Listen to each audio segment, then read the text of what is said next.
खबर शामिल करते हैं शेखुपुरा से ब्यूरो चीफ हनीफ तबस्सुम की रिपोर्ट के मुताबिक एमपॉफ्ट दौरा 78वीं प्रोविंशियल मैनेजमेंट सर्विसेज ग्रुप के तहत 37 रुकनी वफ्द के दौरे शेखुपुरा आमद। Public policy and governance training course के शुरा ने भकी पावर प्लांट, हिरन मीनार और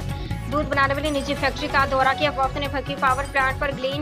क्लीन ग्रीन पाकिस्तान मुहिम के तहत पौधा भी लगाया। Public policy and governance training course करने वाले 78वीं प्रोविंशियल मैनेजमेंट सर्विसेज ग्रुप के 37 रुकनी वफ्द ने शेखुपुरा में 1180 मेगावाट के कायद-ए-आज़म थर्मल पावर प्लांट, भकी दूध और दिगर अशिया खुर्दनोश बनाने वाली नेस्ले फैक्ट्री और मुगलिया दौर की तारीखी यादगार हिरन मीनार का दौरा किया। वफ्द ने कायद-ए-आज़म थर्मल पावर प्लांट के मुख्तलिफ हिस्से देखे, जौन ब्रीफिंग में बताया गया कि यह पावर प्लांट मुल्क में बिजली की ज़रूरियात पूरी करने में अपना भरपूर किरदार अदा करे और मुल्क में सैलाबी सूरत हाल के दौरान पावर प्लांट इंतजाम की जानिब से 250 मिलियन रुपये सैलाब मुतासरीन के लिए दिए गए हैं।